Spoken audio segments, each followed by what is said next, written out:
Hello YouTube, my name is Rachel Mayo. Welcome to my channel and thank you for being here. If you're new to my channel and have not yet subscribed, please do so now. Let me tell you why you should subscribe to my channel. I discuss intimate issues that affect us as a society and as mankind. I talk about issues that you're going to be glad somebody's actually talking about. I also discuss herbal medicine and herbal therapies that one can use to heal or boost one's immune system. And yes, I am an astrologer. I bring you astrology in a simple way that you can understand and use it for everyday guidance in your everyday life. Also, remember to hit the bell icon so that you may be notified whenever I upload new videos. So please subscribe, like, and share my videos so that I can continue bringing you more free content. Thank you so much for your love and appreciation. Moving on to our subject. How to stay safe from the new virus and social distancing. I'm going to list the 6 things that you must do in order to protect yourself and your family. Number 1, the conversations you must have with your family or your roommates. Number 2, personal safety measures. Number 3, your social behavior in public or at work. Number 4, how to deal with your groceries, fruits and vegetables. Number 5, how to handle delivered packages. Number 6, how to deal with people coming inside your house to do work. And lastly, I'm going to share what happened to me while I was waiting in line at a local supermarket. You're going to want to hear this. People in today's society don't trust what the government has to say about this virus. They also don't trust when celebrities come forward to share their experiences. We all tend to think they're just being paid for their message. Well, I'm Rachel from New York, just a regular person. The only difference is I'm at the epicenter of this virus. I also have a degree in social sciences. Social sciences is about studying the behavior of people at a given time or history, or how they respond to certain stimuli or conditions. Well, our new condition is this virus.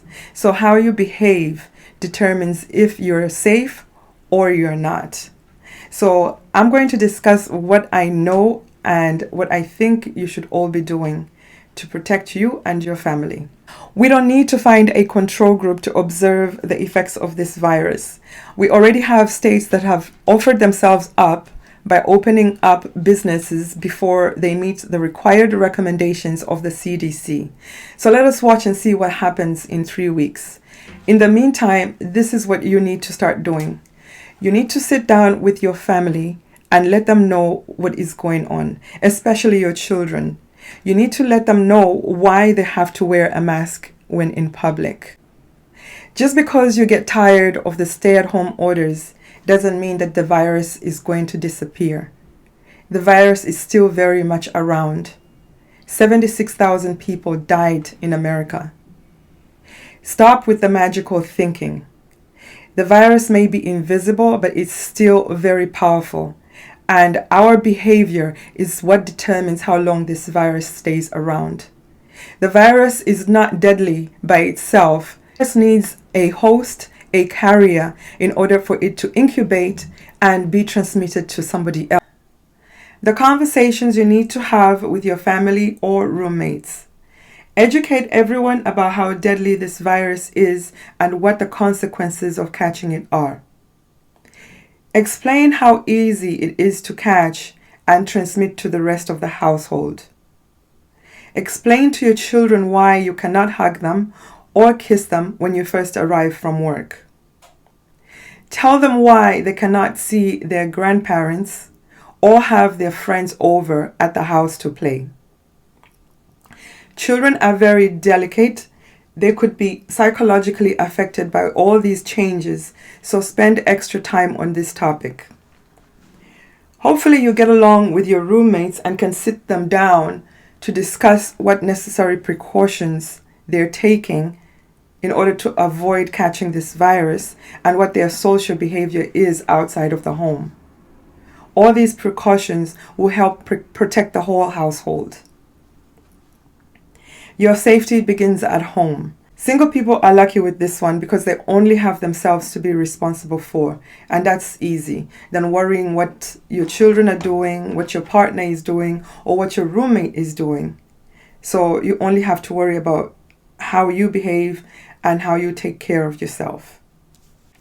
I have to say most New Yorkers are taking this virus very seriously. Most New Yorkers are following the CDC guidelines and recommendations to wear a face mask when outside. They're also following the social distancing of 6 feet apart. If we continue to follow these precautions, there is hope of us beating this virus and maybe sometime returning to our normal social norms, our regular social norms. On the 3rd of April, the CDC recommended that we wear face masks when we're in public. On top of the hand washing with soap and water. I want to show you how I leave my house. I wear gloves. The gloves for me is a negative reinforcement each time I try to touch my face because I see them and then I remember that I'm not supposed to touch my face. I'm going to show you my homemade mask and how to properly put on a mask.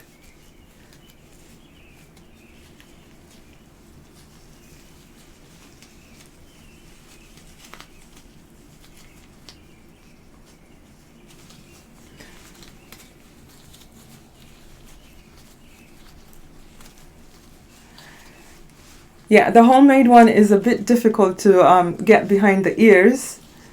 Maybe the ones you make with head ties, the ties in the back of the head would be easier. But this is the proper way of wearing a mask. Your nose has to be covered. Your mouth has to be fully covered. You have to keep it on. You cannot take it off to have conversation or anything like that. You cannot wear a mask like this. This is not wearing a mask. When I went shopping, I also saw one of the the cashiers at the register had her mask on like that. That's not having a mask on. If you get infected while you're at work, it's only due to your own careless behavior. I'll show you what a medical grade mask looks like. This is a disposable mask. As you can see, the bands are a little bit thinner and easier to put behind the ears.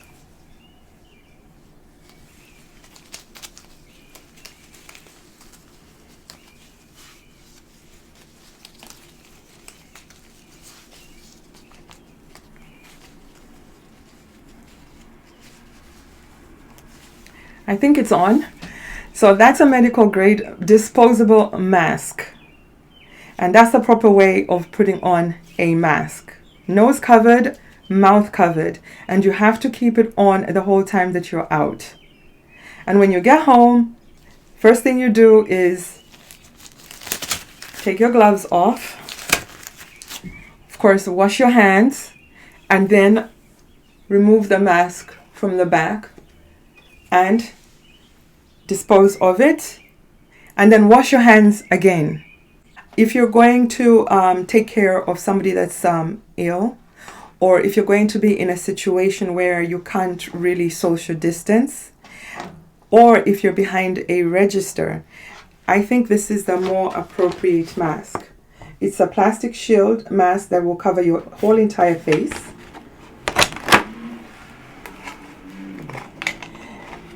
It looks kind of ridiculous walking around like this, but you're safe. Your whole face is covered and you can breathe easier. I notice a lot of people who are at work behind the counter get tired of wearing the mask, or when they have to speak to people with the mask on. Well, when you have this shield, other than looking a little ridiculous, it's safer and you don't feel uncomfortable when you're speaking. So if you can find one of these masks, shields from Amazon, I saw them on Amazon, this would be your preferred protection.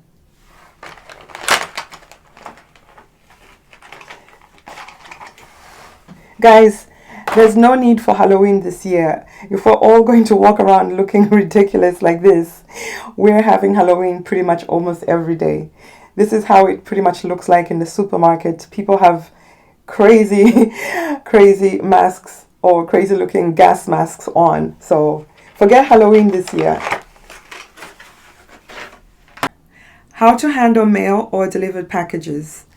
I just put my gloves on, open the package, and say in the package was a bottle. I just wet a napkin, put some soap on it, and make sure to wipe the items down.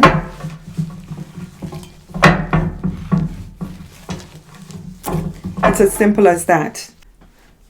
Okay, now we're going to move on to your fruits and vegetables or groceries. If you have meat packaged with the plastic over, you can still use the same cloth which has the soap and water and just rub all over the plastic, making sure not to puncture the plastic. You don't want soap to get into your chicken. For fruits and vegetables, I first of all wash them with water, and then I have a mixture of apple cider vinegar and water. I just do half and half. So when I'm ready to eat my fruit, I just I spray the paper towel. Okay, this is cucumber. Make a cucumber salad.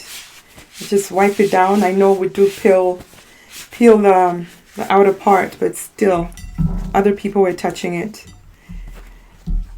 Try not to use the same one because it's more like rubbing it back on. I saw one lady picking up fruit and putting it to her nose in the supermarket. And then I was thinking she's going to buy it. She just simply put it down, picked up another one, and put it to her nose and put it back down. If you're one of those people that does that, we're past that. You should not do that. Don't smell food in the supermarket. Don't put your nose to food that you're not going to eat personally or haven't paid for. You're putting everybody else at risk. So that's how you take care of your fruits and vegetables. How to handle people coming to do work in your household. I had a cable guy come to do some work inside my house. Fortunately enough, he did have his mask on and he had gloves on, and so did I. So I was happy to see that he was actually taking those precautions. When we came upstairs, I asked him to take his shoes off, and he politely declined. He said it's against their company policy for them to take their shoes off at a job site. So that would have been nice because shoes do carry a lot of dirt and bacteria, and it would just go all around the house. So if you can make it a personal habit of taking off your shoes at the door and having slippers or socks that you wear around the house instead, that will also prevent or help prevent the spread of the virus. Another thing is, we really don't think about this, but if you've been working all day, you had the same clothes on for 8-10 hours, the smart thing to do would be to go right away and take those clothes off, take a shower, and put them away, and do not re-wear them the next day. Make work clothes for one-time use, because yet again, you could still carry the virus on your clothes.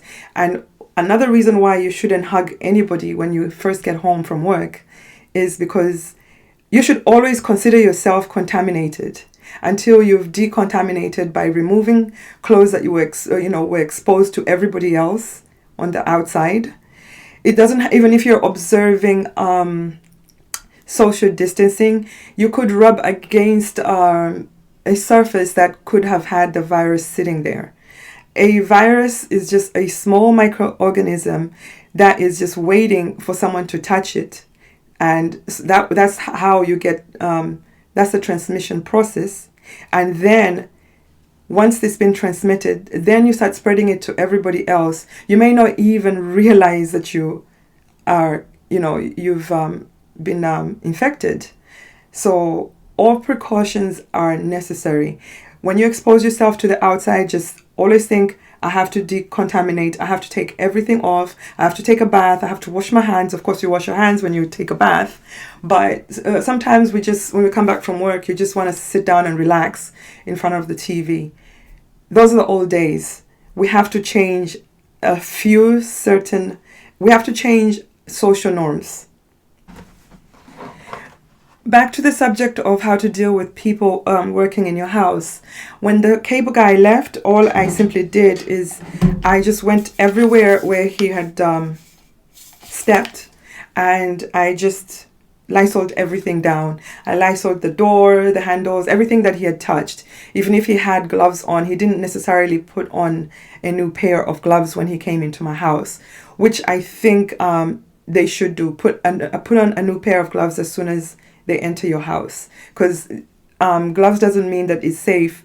They were touching those other surfaces in the other homes, and you don't know if they changed the gloves when they first came to your house.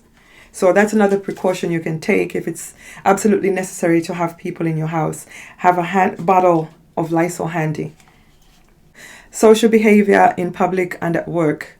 Everybody's personal space just got a bit wider than what we are used to. 6 feet apart. Make sure that it's being followed, especially in a place of work. That's one of the ways you ensure your safety. So 6 feet apart in public, 6 feet apart in the store, 6 feet apart everywhere that's not in your household. Lastly, I did say I was going to share what I experienced while I was in line at a local supermarket. I was standing in line 6 feet away from the person in front of me and 6 feet assuming the person behind me. So I felt somebody bump into me. I turned around and there was a tall lady, much bigger than myself, and she was pretty scary, but she did bump into me. So I say to her, excuse me, don't you see that there's lines on the floor? And she looks at me and says, oh, I'm sorry. I'm like, how do you not see the lines? I mean, in this time of a pandemic, there's lines everywhere. So she says, bitch, I said I'm sorry. So I said, excuse me, you bump into me and then insult me on top of, after you bump into me? In which world does that make sense to you? Well, that's just how I speak. It doesn't make it right. You should check your manners. The whole time I was saying that, I had my mask on. I had this impulse to take my mask off. I mean, I guess it's human nature. You want someone to see you speak. I wasn't going to let this bigger lady just get away with bumping me and insulting me. So if you do happen to bump into someone, please apologize the proper way. Sorry, bitch is not the proper way to apologize to somebody who you just... Today, invading somebody's space like that is almost like an assault. Because I don't know if you're crazy or if you're going to spit at me. People have been doing really crazy things to other people in stores. So at the same time, I wasn't just going to let her just insult me, bump into me and insult me. So people, bottom line is, people are very sensitive at this time. So just be careful, but at the same time, don't let anybody bully you. Guys, thank you so much for taking the time to listen to me. And I hope this information was useful and that you could share it with someone else. And if you liked what you were listening to, I hope you can go ahead and press like so that this information can get out to more people. Thank you so much for your time. Remember to be safe, 6 feet apart.